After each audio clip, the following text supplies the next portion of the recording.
Antes de você assentar, fala para umas 3 pessoas, Deus vai falar com você.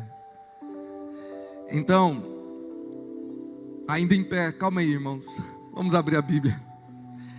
1 Timóteo, daqui a pouquinho você vai se assentar. Em reverência a essa palavra santa do Senhor, abra sua Bíblia aí em 1 Timóteo, capítulo 3. Nós vamos projetar para aqueles que estão conosco pela primeira vez, mas você que tem a sua Bíblia, por favor, abra em 1 Timóteo, capítulo 3, do verso de número 15. 1 Timóteo 3, verso 15. O apóstolo Paulo está dizendo ao seu discípulo, pastor Timóteo, para que se eu tardar, fique ciente de como se deve proceder na casa de Deus, que é a igreja do Deus vivo, coluna e baluarte da verdade.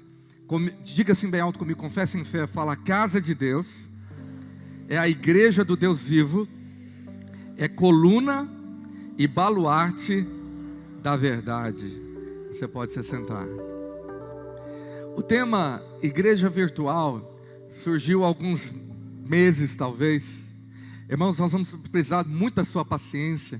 Nós tivemos um problema no som, você está percebendo que não está como é o normal, mas nós vamos ter toda a graça, estamos orando aí para que não haja microfonia, mas que você ouça bem. Os irmãos estão ouvindo bem aí no fundo da galeria?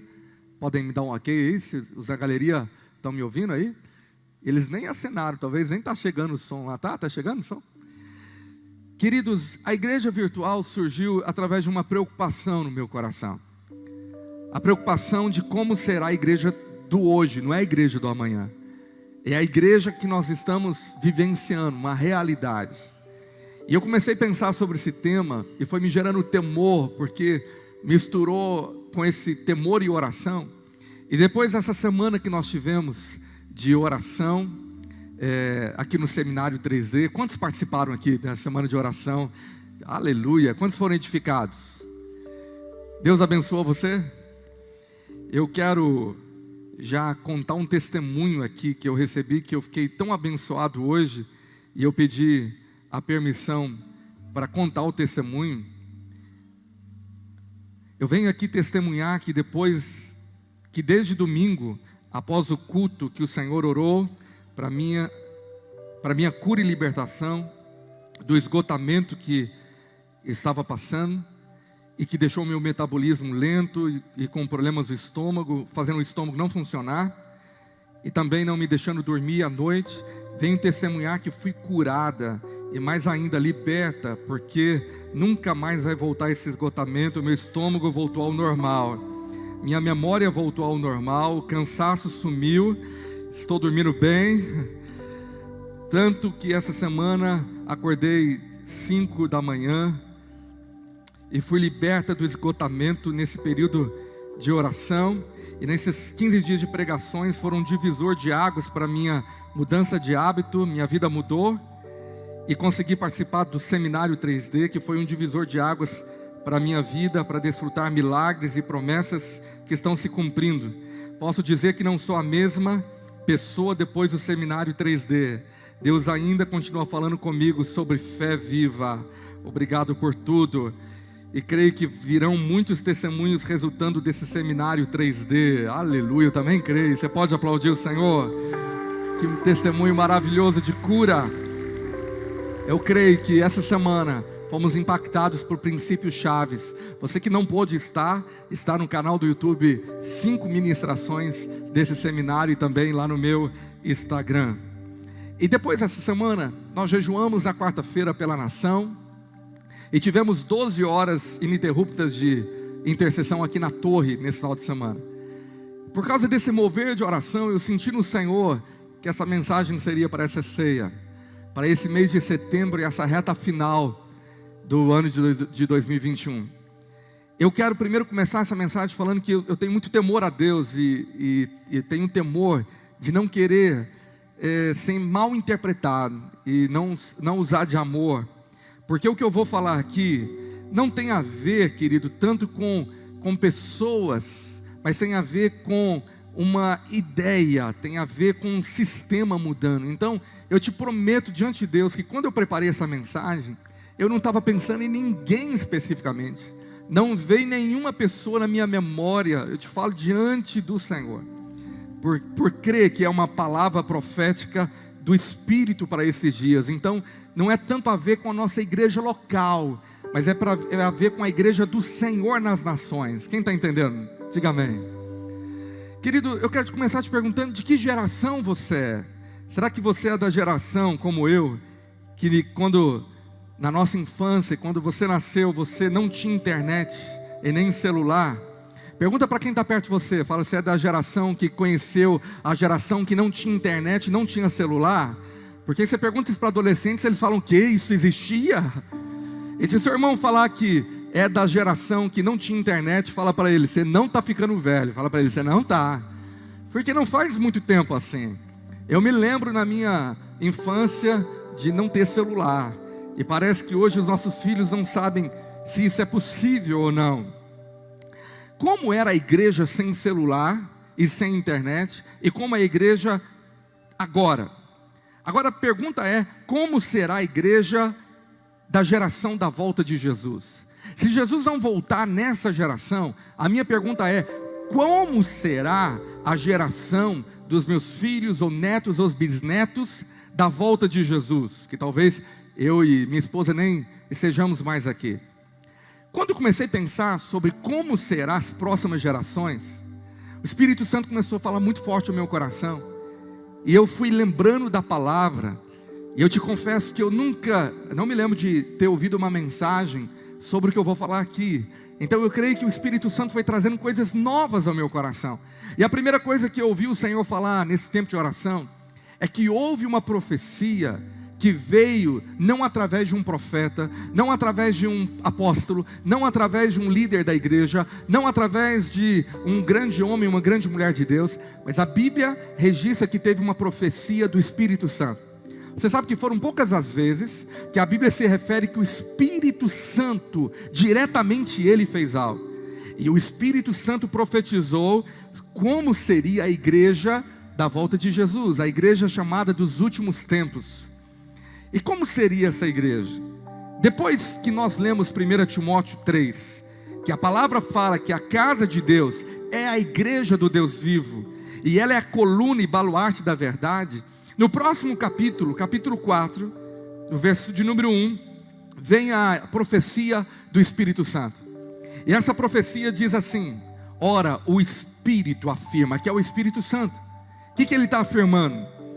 Ele afirma expressamente que nos últimos tempos, alguns se apostatarão da fé, por obedecerem a espíritos enganadores e a ensinos de demônios, pela hipocrisia dos que falam mentiras e que têm cauterizado a própria consciência. Essa é uma profecia direta do Espírito Santo. O apóstolo Paulo está dizendo que foi o Espírito Santo que falou isso. Isso é precioso, isso é importante demais. Não foi uma profecia que o Senhor deu ao apóstolo, como vamos ver daqui a pouco outras profecias. Mas ele está dizendo, foi o Espírito Santo que revelou isso. Ele revelou como seria a igreja dos últimos tempos. Queridos, eu creio que nós devemos usar as tecnologias atuais, como agora a era da internet, a era digital ou a era virtual. Agora a pergunta que eu te faço para a igreja virtual é se nós temos a tecnologia ou a tecnologia já nos tem.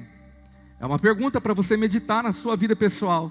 Nós temos uma tecnologia ou a tecnologia já nos possui, já nos tem? É a pergunta que eu fiquei pensando. Sabe, a importância que nós precisamos ter de usar as novas ferramentas, tecnologias para o reino de Deus. Por quê? Porque tem pessoas que de fato gostariam muito de estar aqui presencialmente. Elas queriam muito estar aqui na comunhão com os irmãos, mas por muitos motivos elas não podem estar e estão cultuando lá na casa delas. Só que ontem eu falava com irmãos, falava com o meu querido pastor Alvinho, eu falava a dificuldade que é nessa era daqui eu vejo, e os irmãos que estão lá pela internet vão concordar comigo, de cultuar o Senhor virtualmente ou à distância, por uma tela, não é? porque tudo nos distrai.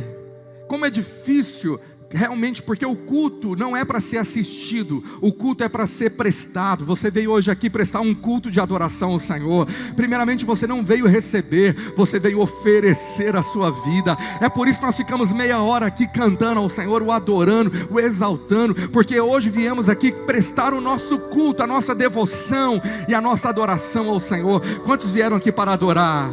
Diga amém. E assim nós recebemos do Senhor. Então, eu sei que muitos irmãos sinceros queriam tanto estar aqui, mas eles não podem estar por vários motivos, motivos de saúde, motivos que os impedem. Mas há um outro problema de uma igreja que está se escondendo atrás das tecnologias para dar desculpas esfarrapadas do grande problema que estamos enfrentando hoje, que se chama frieza espiritual. Como nunca se viu, os pastores estão em temor diante de Deus, de ver uma onda de frieza e apostasia batendo na porta, assolando as cidades e as nações, e as pessoas dando desculpas esfarrapadas, que você sabe, ao longo desse tempo de pandemia, dizendo: eu não vou ao culto, porque eu fico com medo de pegar o coronavírus. Mas ela está lá no supermercado, ela está no trabalho dela, ela está no lazer, ela vai para um shopping, ela viaja, a gente sabe, ela está na rua, ela está no meio do povo, mas é porque na cabeça dela o vírus está no culto. Na verdade, nós sabemos que essa pessoa está enfrentando um grande ataque de frieza espiritual, e essa situação é a desculpa que ela usou e está usando para esconder o fato dela não querer mais estar adorando a Deus. Parece que se tornou entedioso, ela está pesada. Aí então há uma diferença entre os sinceros, que não podem estar cultuando e que precisam da internet como uma ferramenta abençoadora, porque agora eu creio que muitos estão se esforçando lá na casa deles. Eu sei que tem irmãos que trocam de roupa e ficam em casa e faz da sala o ambiente de culto. Isso é maravilhoso. Você tem que tirar foto aí, meu irmão, para a gente postar a maneira que você cultua o Senhor. Mas tem outros que assistem o culto deitado na televisão, comendo pipoca, com a TV ligada no Fantástico, com uma música ligada não sei na onde, e tudo que acontece passa um pernilongo, ele já se distrai, e ele fala: o que está acontecendo nesse culto? Ele só pega o amém e fala: pastor, assistiu o culto lá de casa. Irmão, não assistiu nada. Deus não ministrou na sua vida, Deus não falou com você. Pastor, mas pode ter gente presencialmente na igreja que está com o celular na mão, mandando WhatsApp, Instagram, também não está lá. É verdade, concordo com você. O problema da frieza acontece tanto presencialmente, como virtualmente, quem está à distância. Mas há de concordar comigo que a distância é pior, você concorda? Quem já assistiu o culto em casa? Meu irmão, é difícil, mas eu tenho que me acostumar com essa ideia. Agora, existem igrejas em outras nações que já são igrejas virtuais. As pessoas não têm um prédio físico, tudo é pela internet. Pode ser uma ferramenta evangelística abençoadora, mas eu me lembro de um pastor que eu amo, que falava comigo, minha esposa, tempos atrás, já um pastor já de mais idade, ele falando: eu não acredito que a igreja possa existir sem a vida na vida. E ele chorava dizendo isso.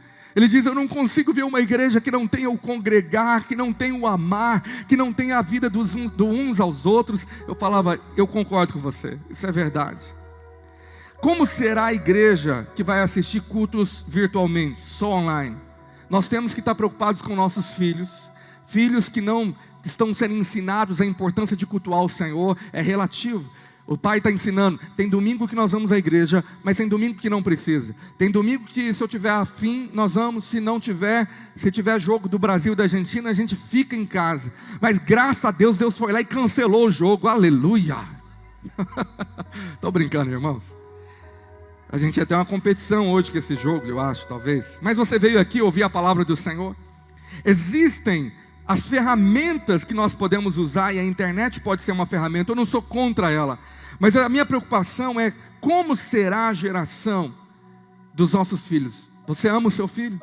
Você se preocupa dele não estar presencialmente nos cultos? Ou qual é a igreja que nós estamos deixando para eles? Qual é a igreja que nós vamos passar o bastão e falar: aqui é a hora de vocês? Como serão os novos pastores? Como serão os novos ministros do Senhor, a nova liderança? Como será a geração que só assiste culto e não aprende mais a prestar um culto? Como será a geração da igreja do amanhã? Se Jesus não voltar agora, como será a geração da volta de Jesus? Como será essa igreja? O Espírito Santo respondeu. E eu acredito que se você analisar o texto comigo, nós já estamos nela. Essa igreja da volta de Jesus, o Espírito afirmou, 1 Timóteo 4:1, esses últimos tempos, muitos ou alguns se apostatarão da fé. Apostatar é renegar, é abandonar a fé. E eles irão então obedecer a espíritos enganadores e a ensinos de demônios. E pela hipocrisia dos que falam mentiras e que têm cauterizada a própria consciência. Será que se você estudar a Bíblia, você vai entender que a profecia direta do Espírito Santo já está acontecendo, já é um quadro atual, já é o que nós estamos vivendo, a onda da apostasia. Quantos você conhece abandonaram a fé? Desistiram de congregar, não acham isso mais importante? Só que essa realidade dessa igreja foi profetizada já no Velho Testamento, pelo profeta Daniel. Eu quero que você veja que o Espírito Santo já tinha usado profetas, já estava preparando esse cenário. Daniel 7:25, se você quiser anotar. Essa profecia há muitos anos antes de Jesus ser encarnado, de vir à terra. Proferirá palavras contra o Altíssimo, magoará os santos do Altíssimo, e cuidará em mudar os tempos e a lei, e os santos lhes serão entregues nas mãos, por um tempo, 2 tempos e metade de um tempo. Aqui é o cenário escatológico profetizado por Daniel, e ele está dizendo o que iria acontecer, os tempos seriam mudados. Meu irmão, eu nunca vi um acelerar de mudança de tempo como essa geração. As coisas mudam a toda hora, o cenário político muda a questão de instante, as situações espirituais mudam, a profecia está se cumprindo. Agora o próprio Cristo veio e profetizou, Mateus 24:9. Vamos ver a profecia de Jesus. Evangelho de Mateus 24:9. Eu vou deixar a Bíblia pregar hoje, muito mais do que eu falar. Jesus disse: então sereis atribulados e vos matarão, sereis odiados de todas as nações por causa do meu nome, e nesse tempo muitos hão de se escandalizar, trair e odiar uns aos outros, levantar-se-ão muitos falsos profetas e enganarão a muitos, e por se multiplicar a iniquidade, o amor se esfriará de quase todos. Aquele porém que perseverar até o fim, esse será, irmãos? E será pregado este evangelho do reino por todo o mundo, para testemunho a todas as nações, então virá. Eu quero que você veja um paralelo com a profecia do Espírito Santo e a profecia de Jesus. A profecia do Espírito Santo começa a falar do início dos últimos tempos, e ele fala: alguns se apostatarão. É como se fosse o início. Mas a profecia de Cristo, ele já está dizendo aqui por essa versão, de muitos ou de quase todos. Se prepara para uma onda do ataque final de Satanás, porque a Bíblia fala que lhe falta pouco tempo que lhe resta, ele sabe disso, então ele desceu a voz com fúria total, diz Apocalipse, e isso é uma realidade. Aí o Espírito Santo usa o maior dos apóstolos, o apóstolo Paulo, em 2 Tessalonicenses, que ele vai falar sobre escatologia. Capítulo 2, verso 1. Nós vemos a profecia do Espírito, a do profeta no Velho Testamento, do próprio Cristo, e agora da época da igreja, dos apóstolos, apóstolo Paulo. 2 Tessalonicenses 2:1. Irmãos, no que diz respeito à vinda de nosso Senhor Jesus Cristo e à nossa reunião com Ele, nós vos exortamos a que não vos demovais da vossa mente com facilidade, nem vos perturbeis, quer por espírito, quer por palavra, quer por epístola, ou me perdoa, eu estou certo, né? 2 Tessalonicenses 2:2, como se procedesse de nós, supondo tenha chegado o dia do Senhor. Verso 3, ninguém, de nenhum modo vos engane, porque isso não acontecerá sem que primeiro venha a apostasia, e seja revelado o homem da iniquidade, o filho da perdição, o qual se opõe e se levanta contra tudo que se chama Deus ou objeto de culto, a ponto de assentar-se no santuário de Deus, ostentando-se como se fosse o próprio Deus. Não vos recordais de que ainda convosco eu costumava dizer-vos essas coisas? Era uma coisa que Paulo gostava de repetir.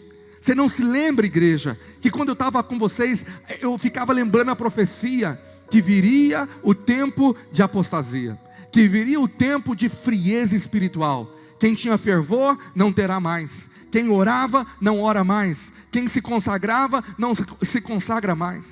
Olha para mim, com a maioria dos pastores que eu conversei durante a pandemia, de longe e de perto, eles falaram de uma crise real nas igrejas e que nós enfrentamos, de irmãos que deixaram de congregar por causa da pandemia e não voltaram mais.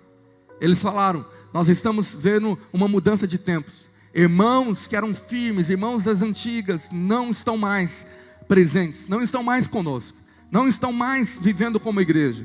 Mas o que eles estão vendo é que aqueles que estavam no mundo sem Cristo, sem esperança, também estão sendo chamados, e nova geração está entrando agora, de novas pessoas querendo conhecer a Jesus, e nós estamos vivendo isso. Agora, se olharmos para as profecias, elas são idênticas, elas se completam. O Espírito Santo profetizou: vai ter o início de apostasia. Jesus disse: no fim, muita gente vai se apostatar. E Paulo fala: eu fico lembrando vocês, olha aí, que vocês têm que lembrar, que primeiro precisa vir a apostasia. Verso 3, olha aqui que ele diz, nesse versículo 3, que eu vou pedir que os irmãos coloquem. Porque a volta de Jesus não acontecerá sem que primeiro venha o que, irmãos? Apostasia. Eu creio que a apostasia é um espírito, foi liberado do inferno para esfriar a fé, para roubar irmãos, para que leve uma geração a negar a Jesus. E isso já está acontecendo, de tal modo que o Velho Testamento e o Novo profetizou, e Deus agora usa o apóstolo Pedro, 2 Pedro, capítulo 3, verso 1. Agora vamos ver a profecia de Pedro. Estamos vendo só palavras proféticas da igreja do fim, dos últimos tempos. 2 Pedro 3:1. Amados, esta é agora a segunda epístola que vos escrevo. Em ambas procuro despertar com lembranças a vossa mente esclarecida, para que vos recordeis das palavras que anteriormente foram ditas pelos santos profetas, bem como do mandamento do Senhor e Salvador, ensinado pelos vossos apóstolos, tendo em conta antes de tudo que nos últimos dias virão escarnecedores com seus escárnios, andando segundo as próprias paixões, e dizendo: onde está a promessa da sua vinda? Porque desde que os pais dormiram, todas as coisas permanecem como desde o princípio da criação. Agora Pedro vai falar dos escarnecedores, dos críticos, dos zombadores, dos ateus, que falam: eu não creio, essa história de Jesus voltar, isso aí é 2000 anos falando e nada acontece. É o tempo da dúvida, é o tempo da descrença, é o tempo de muitos falarem: realmente, eu acho que a Bíblia não é a verdade, palavra de Deus. É o que Pedro está profetizando. Agora nós temos um outro apóstolo. Além de Paulo e Pedro, nós temos o apóstolo Judas. Em Judas, no seu livro, no verso 17, olha aqui que Judas fala. Judas diz assim: vós porém, amados. Judas não tem capítulo, então é só o capítulo 1, verso 17. Vamos ver se os irmãos conseguem achar e colocar para você, senão você vai ter que achar na sua Bíblia. Lembrai-vos das palavras anteriormente proferidas pelos apóstolos de nosso Senhor Jesus Cristo, os quais vos diziam: no último tempo haverá escarnecedores andando segundo as suas ímpias paixões. São estes os que promovem divisões sensuais e que não têm o Espírito. Vós, porém, amados, edificando-vos na vossa fé santíssima, orando no Espírito Santo, e compadecei-vos de alguns que estão na dúvida. Judas completa a profecia de Pedro. Ele fala: vai ser o tempo da dúvida, então tenha compaixão, porque esse povo não tem mais o Espírito, eles se esfriaram, eles estão com incredulidade, eles estão presos no escárnio, nas suas ímpias paixões, na sensualidade e nas divisões. Esse quadro todo foi pintado, foi revelado, para que nós não fôssemos pegos de surpresa, para que não fosse um assombro quando essa geração se levantasse com incredulidade, com divisões, com insubmissão, com incredulidade, com crítica. Hoje nós temos uma igreja que critica e pergunta tudo. Tudo que ela ouve, ela vai no Google. Quero ver se o Google vai falar se é verdade ou não. Eu quero ver se a Anvisa vai aprovar. Nós somos a geração que tudo agora nós queremos colocar em xeque, dizendo, não, eu acho que não é bem por aí, é relativo. Então, voltando lá para a profecia do Espírito Santo, no livro de Timóteo, em 1 Timóteo 4, nós vamos ver 3 elementos que o Espírito Santo revelou dessa apostasia, que era um grande sinal da volta de Jesus.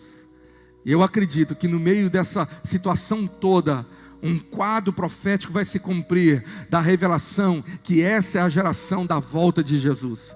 Eu já falei isso aqui pessoalmente, irmãos já me perguntaram, depois que eu preguei várias vezes, eles falam comigo no particular, pastor, só acredita mesmo que nós somos a geração que Jesus vai voltar?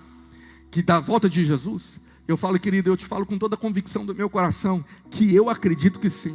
As profecias estão se cumprindo, é muito rápido a mudança de cenário. Não me admira daqui a pouco essa carteirinha aí da saúde que você, para comprar ou vender ou entrar, tem que comprovar que você é vacinado. Eles falaram, essa carteirinha perde rápido demais, vamos colocar um chip na mão ou na testa. Isso pode ser amanhã. E de repente você vê um cenário da Bíblia se cumprindo claramente diante dos seus olhos.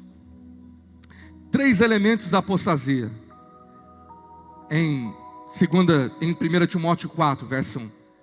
A Bíblia fala aqui que nos últimos tempos alguns apostatarão da fé por obedecerem a espíritos enganadores e a ensinos de demônios. Qual é a fonte? Espíritos enganadores.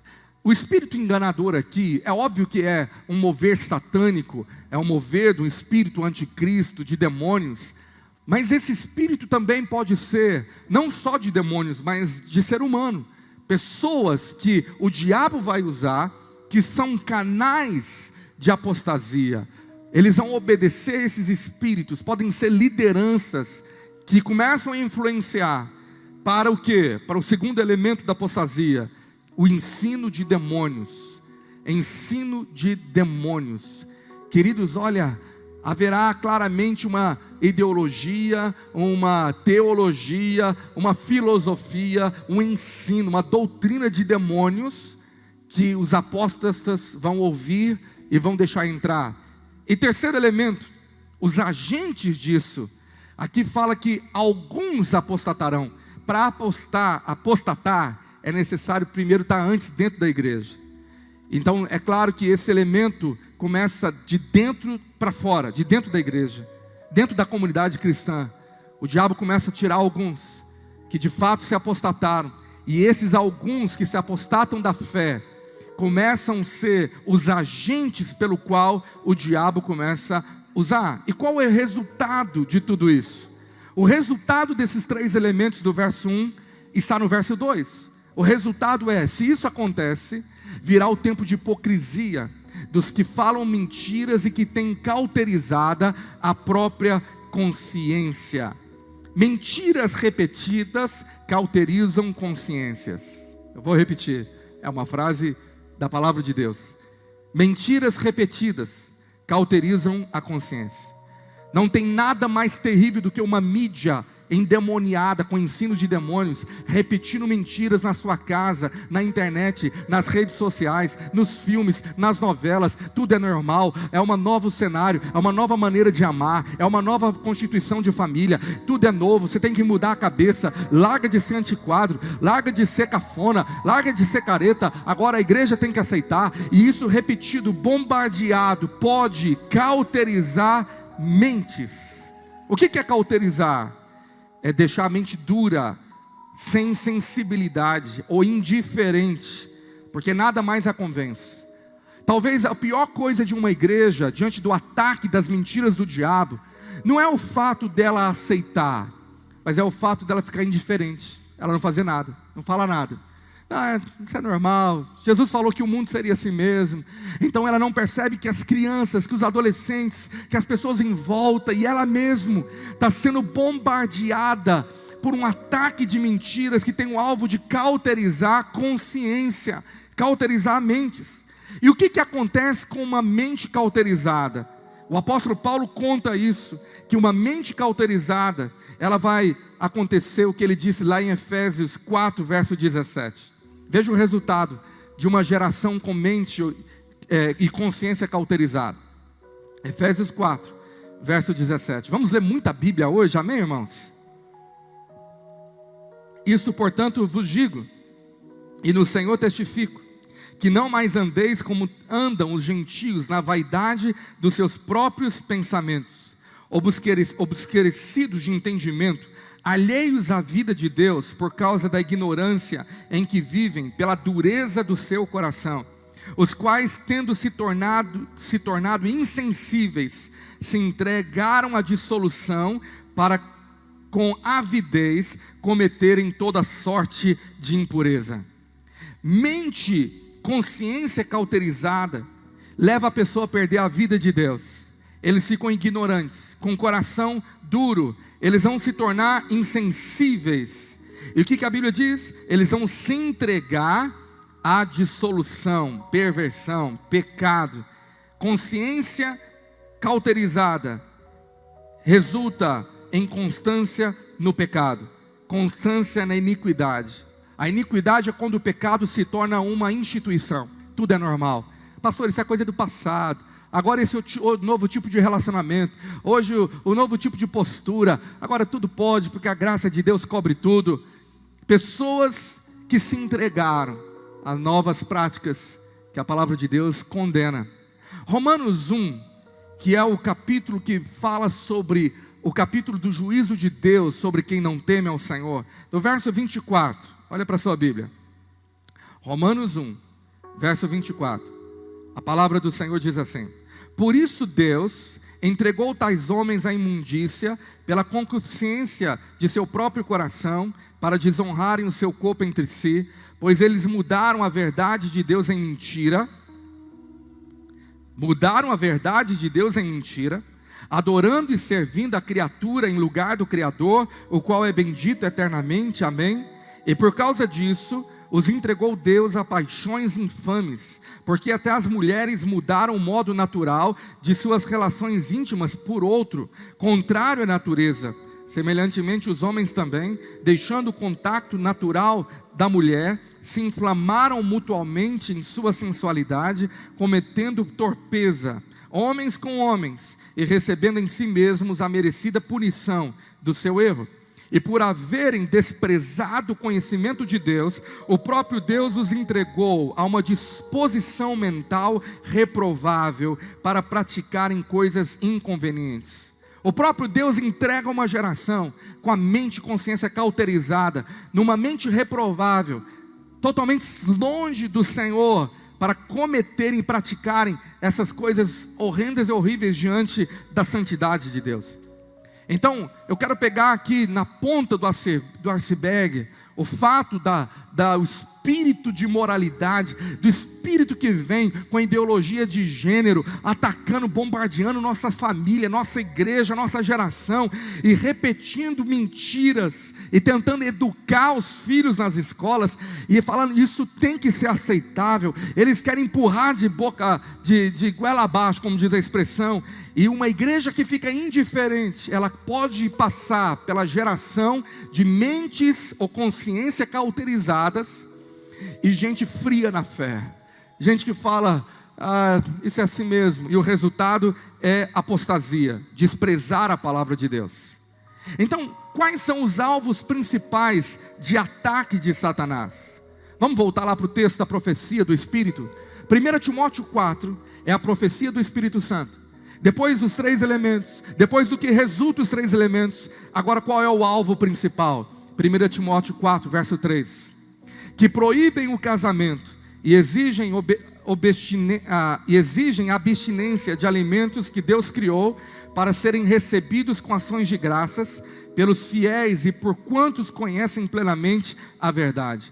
Qual é o alvo da apostasia? Qual é o alvo do ataque? Primeiro, casamento, que é a base da família. O alvo do diabo é a família. Os ataques de toda ideologia, de tudo que vem com mentira, é para destruir a base da instituição divina que veio antes da igreja, que se chama família. Sua família é um alvo. Seus filhos estão em alvo de ataque desse mundo caído, de demônios com mentiras e com doutrinas de demônios. Então a base, o ataque de Satanás é o casamento, é a família, é destruir a forma de casamento. O casamento é a célula madre, a célula principal. Então se o diabo ataca o casamento e fala, não precisa casar, não existe casamento mais desse jeito, não precisa ser mais fiel, não precisa andar em princípios bíblicos, ele desmorona a família. Os filhos órfãos ou filhos de pais que se divorciaram, eles trazem uma bagagem de uma herança, de algo que houve uma ruptura, de algo que houve uma apostasia de fé, de crer nos valores fundamentais do casamento e da família. Quem está entendendo aqui, diga amém. Segundo alvo, o Espírito Santo profetizou que esse povo vai exigir abstinência de alimentos. Pastor, o que significa isso? O que é proibir? A palavra proibir aqui no grego é a palavra koluo. Koluo também é a palavra opor-se. Então eles estão se opondo a proibir, seria se opor. Então veja bem, a palavra oposição não é apenas o fato de alguém se levantar e falar, está proibido o casamento. É se opor a uma ideia. Então eles se opõem primeiro ao casamento, à família, mas agora vão se opor a uma ideia bíblica. E eles vão lançar aqui uma ideologia chamada asceticismo. Essa palavra difícil, ela já é muito antiga. O asceticismo físico era uma filosofia grega que já existia naquela época, e aqui Paulo está denunciando ela, que para essas pessoas que praticavam essa ideia, o asceticismo era o único caminho que poderia levar a uma real sabedoria, considerando que o autocontrole é a maior virtude contra todas as tentações humanas, devendo-se procurar o controle principalmente sobre os impulsos carnais, que devem ser renegados e esquecidos. Autocontrole. A ideia do humanismo começa, e dessa filosofia surgiu os monges, que eram gente puritana no início, gente fiel, dizendo, eu quero vencer o pecado, eu quero vencer tentações, eu quero vencer o pecado sexual, eu quero vencer pornografia, que saiba você que já era uma realidade na época. O que eu faço? Autocontrole.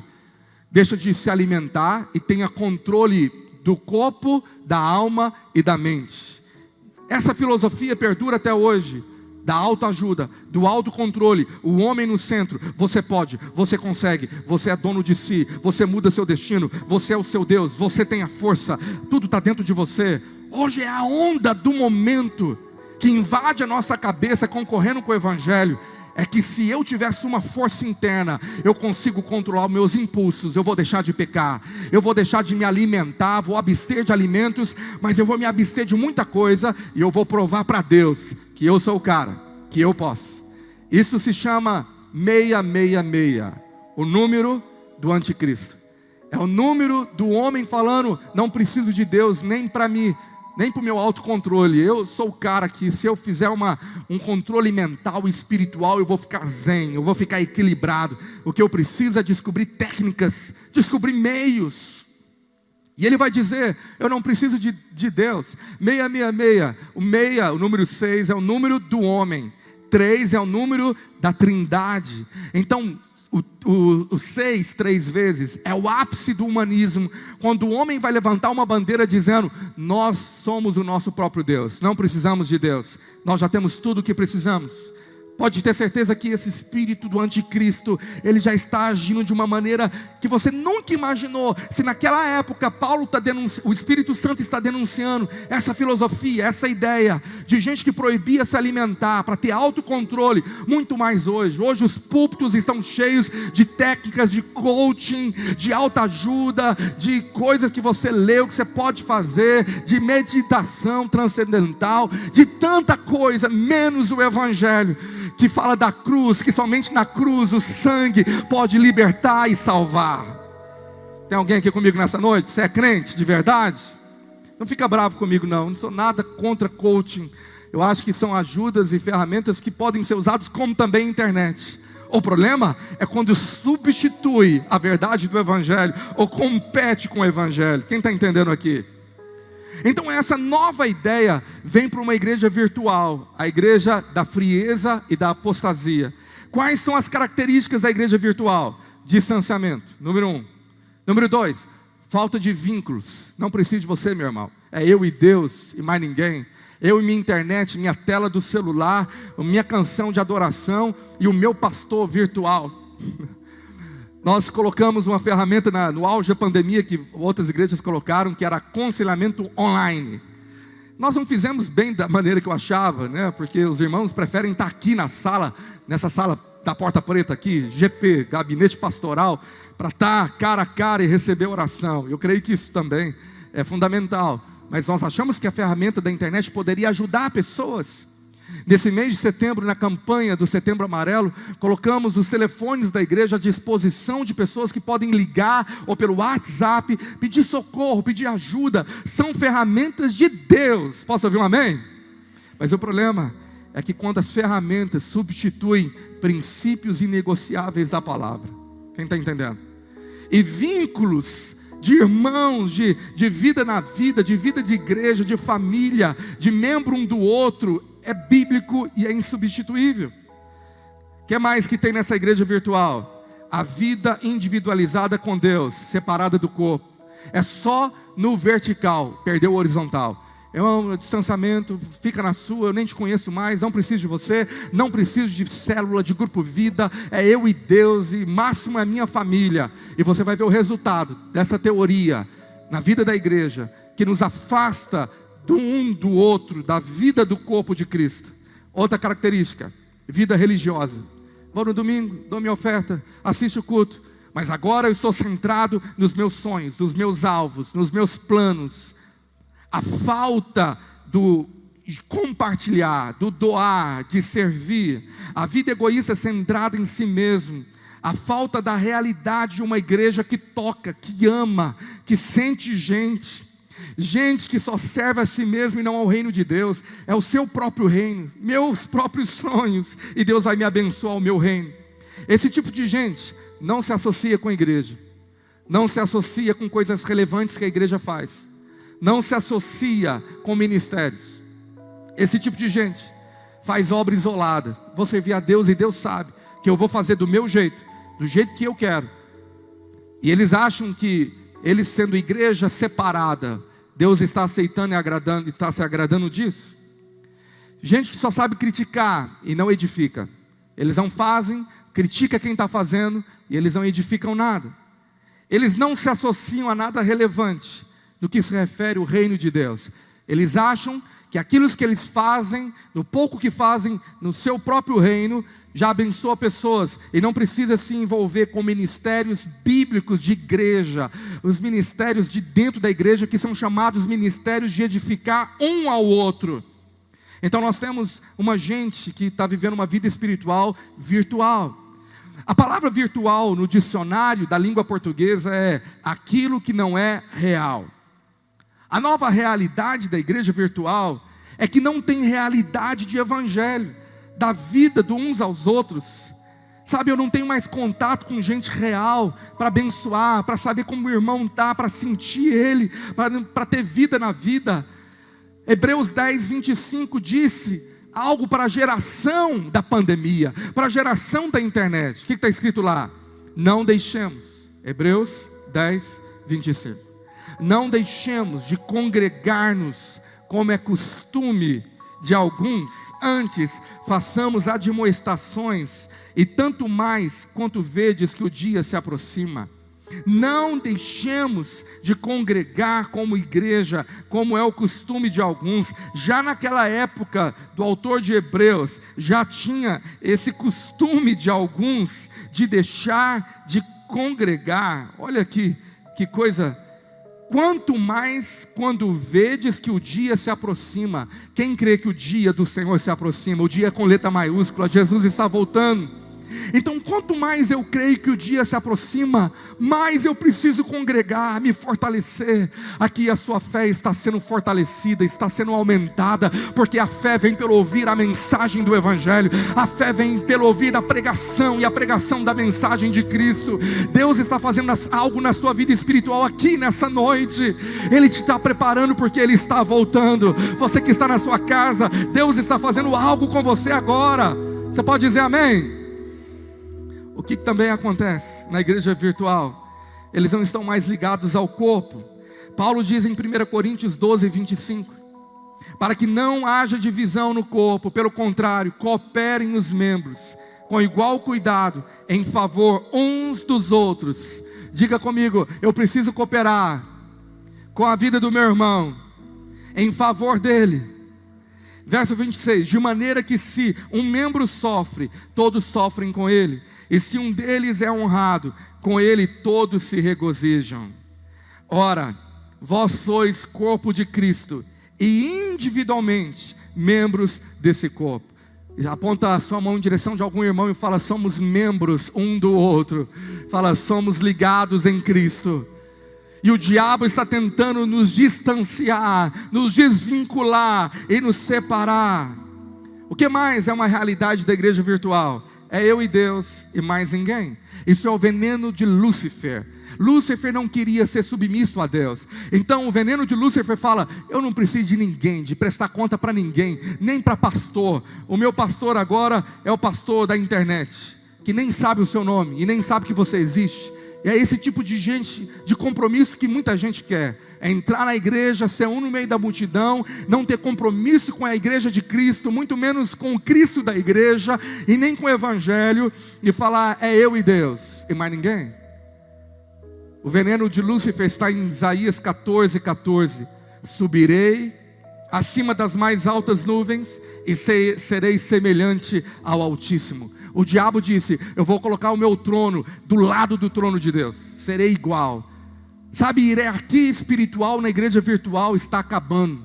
Não se respeita mais a liderança pastoral, a liderança de um discipulador, a liderança de um líder espiritual. E nós nos esquecemos de Hebreus 13, versos 17. Eu te pergunto: você está obedecendo esse texto? Deus vai te prestar conta dele. Hebreus 13, 17. Obedecei aos vossos guias, e sede submissos para com eles, pois velam por vossa alma, como quem deve prestar contas, para que façam isto com alegria, e não gemendo, porque isto não aproveita a vós outros. Obedecei aos vossos líderes espirituais, e sede submissos a ele. Na geração virtual, tem crente que escolhe qual é o pastor mais famoso da internet, que vai ser o pastor dele. E ele fala: eu sigo ao pastor fulano. Você conhece? Famoso? A pergunta é: eu conheço, e ele conhece você? Você acha que ele vai prestar conta diante de Deus, e ele está velando por sua alma? Quem é o seu pastor, que é voz e canal de Deus para guiar você naquela localidade, naquele tempo, naquele mover profético, naquela obra específica que Deus está fazendo? O diabo está fazendo tudo ficar universalizado e perdendo a ação local da igreja, que é local, que é um corpo, a igreja na cidade, a igreja no bairro, a igreja que é uma congregação, que é uma tribo de Israel, que tem um chamado e uma visão para aquele lugar. E quando eu deixo de seguir a minha liderança, da qual Deus me plantou, e vou obedecer uma liderança nacional, eu não faço mais nada. Eu não sou contra você ouvir mensagens, e nem ouvir os pregadores usados por Deus, porque eu faço isso. Mas é uma competição muito injusta, sabe, para muitos. Quando estão lá no culto online, domingo passado, eu estava sendo preparado para participar de uma conferência, e eu queria muito ouvir uma mensagem, e ela acabou sendo no horário do culto à noite, e coincidentemente eu abri aqui o nosso culto, mas estava o culto do pastor famoso ao mesmo horário, e o diabo falou assim para mim, no meu ouvido: será que as suas próprias ovelhas estão contigo no seu culto, ou estão no culto do famoso? Aí eu falei bem sincero para mim mesmo, naquele ataque mental: talvez eu mesmo estaria ouvindo esse pastor famoso aqui, porque ele é demais. Mas o Espírito Santo, a hora, sabe, se entristeceu dentro de mim com aquela mentalidade, ou com a minha pseudo-honestidade. E o Senhor falou comigo: Deus está fazendo uma obra naquele lugar, mas Deus está fazendo uma obra nesse lugar, e Ele me chamou, eu e você, como um corpo, para fazermos diferença nesse lugar. E quando nós fazemos diferença nesse lugar, Deus nos une com aqueles que estão fazendo diferença nessa nação, e nós iremos cumprir a obra de Deus como um todo. Você pode aplaudir o Senhor por isso?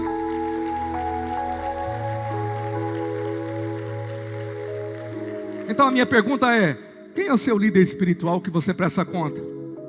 Que pode te exortar, que você é submisso, que vai prestar conta diante do trono de Deus? Deixa eu te dizer, se essa geração se afastar dessas verdades e da igreja local, que 1 Timóteo 3,15 fala que é a coluna e baluarte da verdade, a coluna que sustenta, coluna é sustentadora. Se nós abalarmos a coluna dessas verdades que eu estou pregando, sua casa desmorona, seus filhos vão desmoronar, eles não vão ter referenciais de pastor, de igreja, de líder, está virando uma bagunça na cabeça deles. A igreja pode ser qualquer uma que você quiser na internet, o pastor pode ser o mais famoso que você escolher, e ele nem te conhece, você nem tem que prestar conta para ele, e você fala, é eu e Deus, e o resultado de tudo isso, é gente vazia, é a geração com o maior nível de depressão e suicídio da história, é mente cauterizada, tudo está bom, está tudo insensível, gente que não faz diferença nenhuma na sua geração, vivem para si mesmo, e não para Deus, ao seu chamado, e ao reino de Deus. Sabe, o apóstolo Paulo, quando fala dessa profecia na primeira carta, ele prepara um cenário para mostrar o resultado do que iria acontecer se essa igreja se submeter a esse espírito de apostasia. Então ele escreve uma segunda carta à igreja de Éfeso, onde o pastor Timóteo pastoreava, e em 2 Timóteo 3, ele fala então o resultado daquela primeira profecia da primeira carta. Abra sua Bíblia lá comigo. Você que está anotando, marca aí, anota, deixa a Bíblia falar com você. Agora veja essa segunda profecia do livro de Timóteo, apostólica. 2 Timóteo 3:1. Sabe, porém, isto: nos últimos dias sobrevirão tempos difíceis, pois os homens serão egoístas, avarentos, jactanciosos, arrogantes, blasfemadores, desobedientes aos pais, ingratos, irreverentes, desafeiçoados, implacáveis, caluniadores, sem domínio de si, cruéis, inimigos do bem, traidores, atrevidos, enfatuados, mais amigos dos prazeres que amigos de Deus, tendo forma de piedade, negando-lhe entretanto o poder. Foge também destes. Agora é o seguinte, Paulo diz, aquilo se cumpriu, o resultado vai ser essa lista aí. A geração que vai vir de tempos difíceis é de gente egoísta, avarento, só vai viver por dinheiro, só vai viver para si mesmo, e isso vai acontecer, e eles vão negar o poder de Deus. Então agora o resultado é, foge desses, porque já veio. A minha pergunta é, será que isso já se cumpriu? Será que nós já estamos vendo essa realidade? O problema dessa geração, dominada pelo pecado, invejosa, blasfemadora, arrogante, termina na última frase da profecia: negando-lhe, entretanto, o poder. Que poder é esse? É o poder da qual o Espírito Santo prometeu, que nos daria força e capacitação para vivermos uma vida vitoriosa aqui como igreja e nunca apostatar da fé. É o poder do Espírito Santo. Eu vou ler essa profecia numa outra versão bíblica, mais fácil, porque eu li numa versão mais erudita, mas agora acompanha comigo na nova versão transformadora.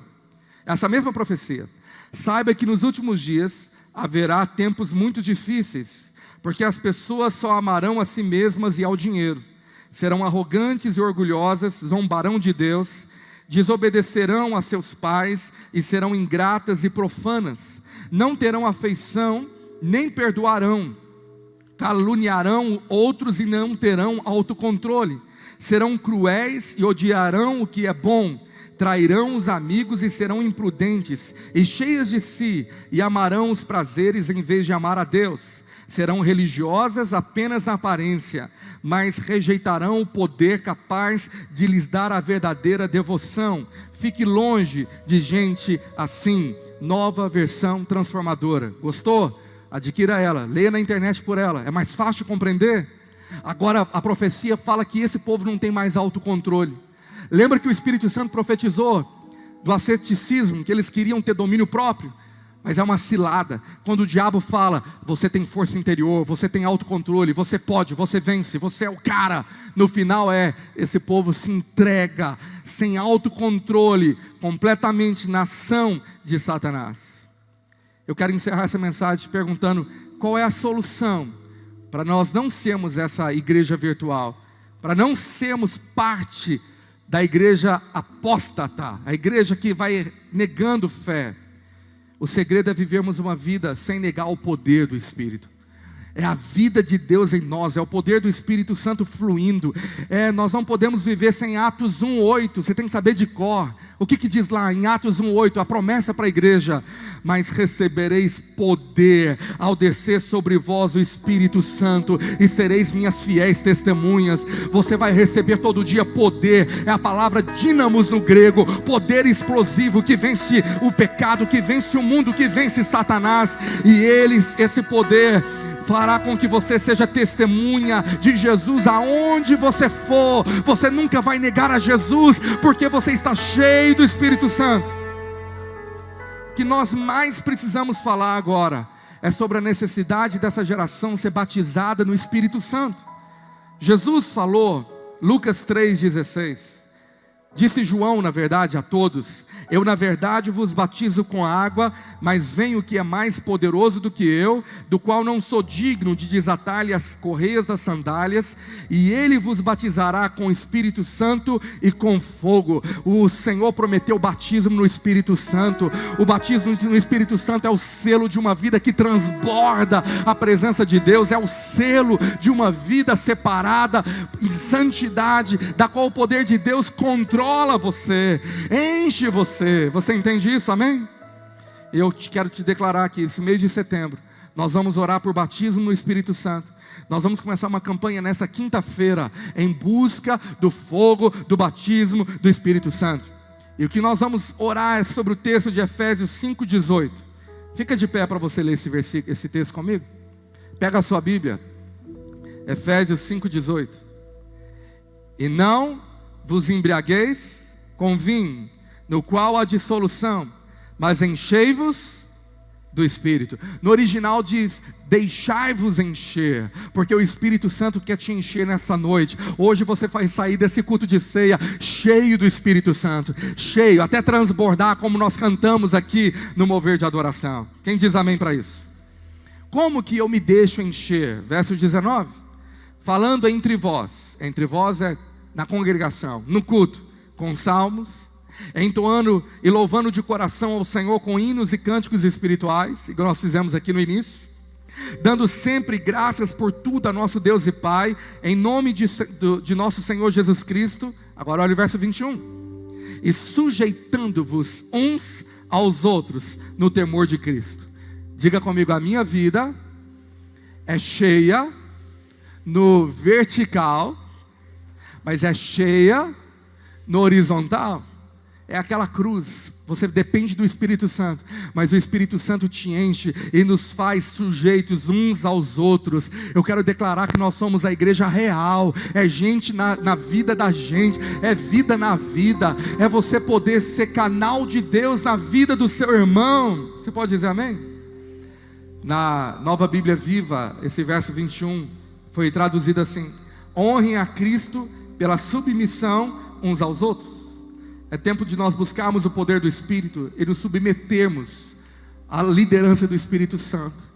Sabe, a liderança que o Senhor nos deu na igreja, por mais falha que ela é, mas o Senhor nos deu isso para proteção e para fortalecimento, porque essa é a igreja real. Levante uma das suas mãos e diga: a igreja real é cheia do poder do Espírito, ela ama de verdade, ela tem gente que cuida de gente. Diga bem alto comigo, ela tem os dons do Espírito para edificar uns aos outros. Você está edificando a vida de alguém? Diga bem alto comigo, a igreja verdadeira é luz do mundo. Ela evangeliza, ela discipula, e ela faz toda a diferença. eu quero orar com você te perguntando: qual igreja você quer fazer parte? Essa igreja real, da palavra, ou uma igreja virtual, fria, distante? Eu quero ler o último texto e nós vamos orar sobre ele. 2 Timóteo 4, verso 1. Agora o apóstolo Paulo, terminando a sua carta a Timóteo, diz assim, 2 Timóteo 4, 1: conjuro-te perante Deus e Cristo Jesus, que há de julgar vivos e mortos, pela sua manifestação e pelo seu reino, prega a palavra, insta, quer seja oportuno, quer não, corrige, repreende, exorta com toda a longanimidade e doutrina, pois haverá tempo em que não suportarão a sã doutrina, pelo contrário, cercar-se-ão de mestres segundo as suas próprias cobiças, como que sentindo coceira nos ouvidos, e se recusarão a dar ouvidos à verdade, entregando-se a fábulas. Tu, porém, sê sóbrio em todas as coisas, suportas as aflições, faz o trabalho de um evangelista e cumpre cabalmente o teu ministério. Você pode dizer amém para esse texto? Está na hora de você cumprir cabalmente o teu ministério. Qual é o seu ministério na igreja real que você faz parte? Qual é o seu ministério real na igreja que você faz parte? Qual é a sua parte? Qual é o seu chamado? Qual é o seu lugar? Qual é a sua missão? Qual é o seu lugar ao corpo? Deus tem uma unção só para você. Deus tem um dom que é seu. Deus tem algo que é só sobre a sua vida. E um dia você vai prestar conta diante dele. O que você fez com o seu chamado diante do trono de Deus. Mas agora é o chamado: tu, porém, ser sóbrio em todas as coisas e suportas as aflições. Nós vamos suportar esse tempo de apostasia com uma igreja fervorosa se levantando, cheia do poder do Espírito Santo. Faz o trabalho de um evangelista. É a hora da igreja proclamar o evangelho do Deus vivo, porque esse evangelho será pregado a todas as nações. Então chegará o fim, e o fim está muito breve. Levanta as tuas mãos e diga bem alto: cumpre cabalmente. Tem alguém aqui nessa noite para falar comigo? Cumpre cabalmente o teu ministério. Deus está levantando você agora. Você pode orar, você pode falar: enche-me, Espírito Santo, enche-me com teu poder. Eu não renego esse poder, mas eu quero ser agora, nessa noite de ceia, tomado pela presença do Espírito Santo. Se você quer ser cheio, é hora de você falar em outras línguas, entoar cânticos espirituais, cumprir Efésios 5:19. É hora de você deixar a glória de Deus tocar você aí na galeria, aí no fundo do prédio, e aí na sua casa, mesmo à distância, o Espírito que está aqui vai visitar você aonde você estiver, na cidade que você estiver. Eu queria que você começasse a adorar a Deus agora, e deixasse o rio fluir, e inundar a sua vida. Fala: Senhor, enche-me de ti nessa noite. Eu não quero ser uma igreja fria, eu não quero ser uma igreja morta.